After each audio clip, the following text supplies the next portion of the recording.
When all said and done, Fani Willis be thrown out.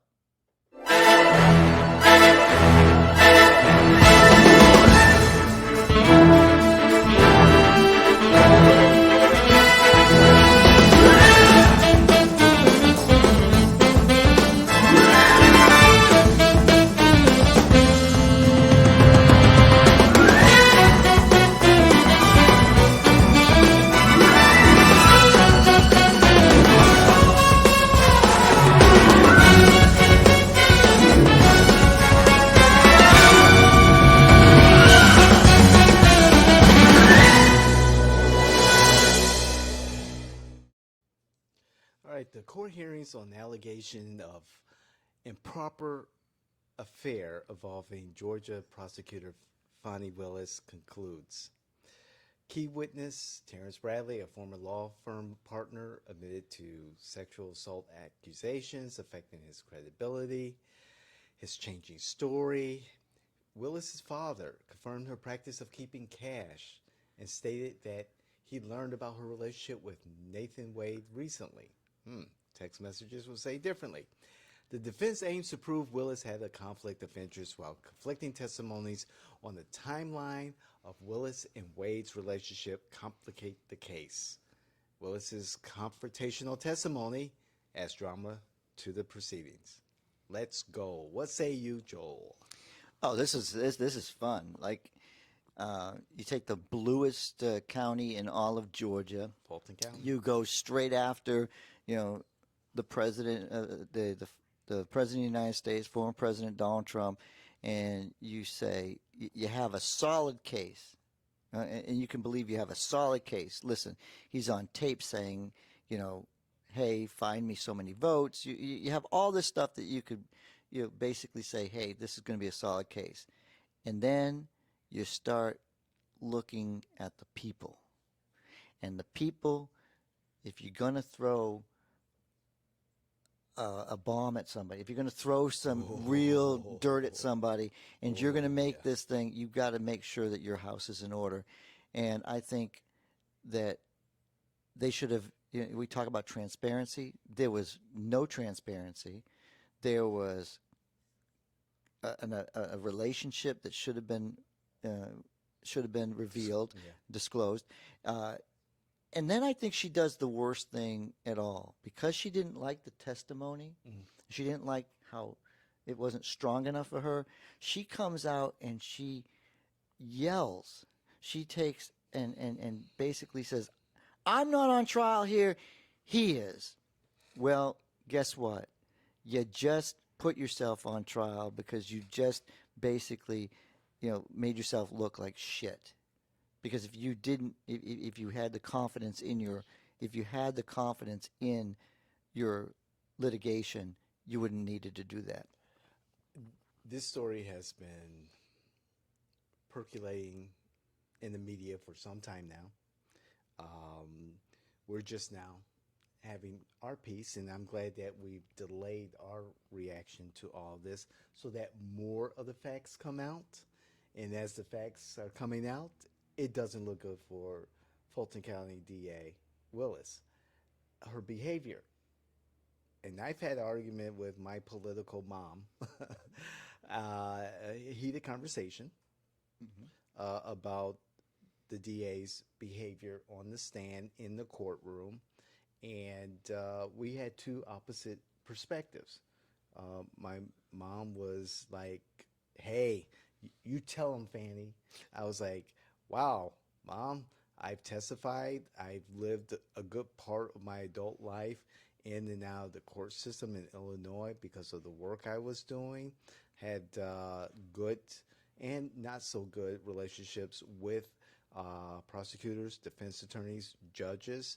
I had a good relationship with one particular judge who taught me more about the law as an adult than I did ever in what I could learn in the textbook at the time. That type of behavior was something I've never seen except from a defendant. And it does not bode well. It did not bode well. at the time, and even now with more facts that are coming out about Fani Willis and Nathan Wade, and how this is going to jeopardize Fulton County's case against Donald Well, Trump. just the other day, look, it's a train wreck, and I'm not the kind of guy that wants to look at the train wreck. Everybody else wants to look at the train wreck, but Right. I end up getting bits and pieces of this, and I was trying to avoid it.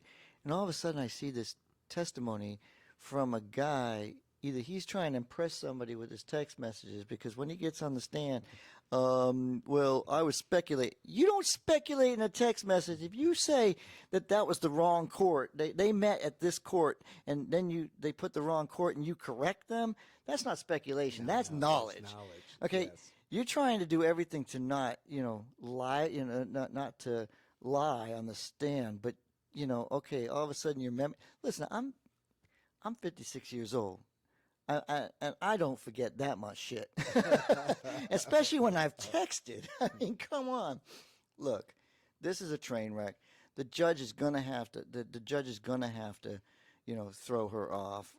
This whole thing has got to start over again, and that's dreadful for the Democrats, because the Democrats were putting all their hopes that this was gonna be quick and done with, and Donald Trump would be in jail by the time they were done. He couldn't, he can't, become president and pardon himself. There was so much hope behind this, and yet these individual players decided between money and, I think the worst comment was hurt women, that when her father ever said, it's a black thing that women have cash at their home. That's a scary thing. Yeah, that put a target on a lot of black people. I don't understand why he thought that was good testimony. I didn't get that. I mean, I would never have expected that black women keep large amounts of cash at, I didn't know that. I mean, that's a comment that now, Yeah. if some black men or some criminal white men or whatever, look, you just put a target on the back of black women. Black people in general, I just don't understand the way this is going, and it's starting to get scary. They played into a lot of stereotypes. Well, the judge actually donated to Willis's campaign, and now does that mean that he should have that he should have recused himself, or is he going to say, "Look, I'm bold enough, I can throw her off," even though He's a Federalist Society member. Should he have reclused himself because Donald Trump has, appointed, many Federalist Society members? Listen, I just brought it up because look, there's so many different things. When you talk Exactly. about human beings playing their role, this is a disaster. Look, the Manhattan Project was cleaner than this. Yeah, wow. That's a statement. My prediction is that Fani Willis and the Fulton County DA's office will be reclused from this particular case against Trump. They will be removed, whatever the legal term is, and the case will be reassigned To probably Macon County, which is a conservative county, and everything else will change. and they'll decide whether or not or whichever county will review this, they'll decide whether or not they'll proceed. It's going to be costly, time consuming. Is there another county that has the ability to do that? Well, maybe Willis has the money at her house; she can afford to pay. Wow, touche. Thank you very much. I appreciate you tuning in. My final word is train wreck. Thank you very much. Please like, share, and look at all the things Jay in Washington has for you. Make sure you subscribe to the Informer. Our team is working hard at making sure you have good content for that. Get ready for a huge rollout. April is our anniversary. It's Jay in Washington Day coming up. If you've got your invite, please make sure that you take an opportunity to come on out. If you haven't got your invite, find out why you haven't got your invite, because we want to see you there. Yes, and a special invite will go to our 1,000th subscriber to our YouTube channel. So if you're watching and you're not a subscriber, subscribe. That 1,000th subscriber, a special invite to Jane Washington Day. And I'm going in to add. April. I'm going to add something. Here we go. Because you did that, Uh-oh. I'll get you a copy of the Presidential Chronicles for absolutely free. Sign. If you're, sign it. I'll sign it absolutely, and it'll give you something to enjoy during your nice summer relaxation. All right. So the 1,000th subscriber to our YouTube channel, Jane Washington Network, something special in store for you. We are your political innovators.